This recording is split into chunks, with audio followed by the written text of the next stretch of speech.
Hello everyone, nandito po tayo ngayon sa Essential College, Bali. Gumraduate po si ate. Ate, ano po pangalan nyo? Cecilia Torres Verdejo, Ano po yung course yung tinapos? Bachelor of Science Entrepreneurship, Bali, isa po kayong... PWD. pakita nga po yung ano nyo. Wala akong ako ay isang PWD, wala akong kamay, saka yung ako ko ay artificial leg. Kaya lang ako nakakapag nakakalakad na diretso dahil sa artificial leg. Kaya ang pagiging PWD, hindi hadlang yan para tuparin yung mga pangarap at para patuloy na mangarap at matupad ang pag-aaral. Kasi hindi naman ito ang nagiging hadlang eh.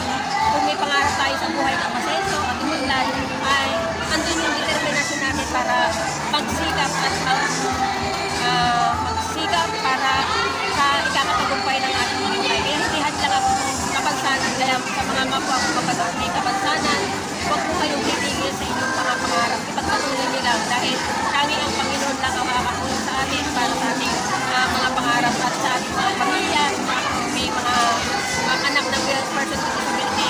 Supportan niyo po yung anak niyo para yung kanilang pinapangarap ay masunod nila yung kanilang mga pangarap. Kasi hindi naman hadlang pagkakaroon ng disability para hindi mangarap at matupad ang pangarap. Yun lamang po at maraming salamat. Congratulations po. Thank you po. God bless po. Ingat po kayo palagi. Bye-bye.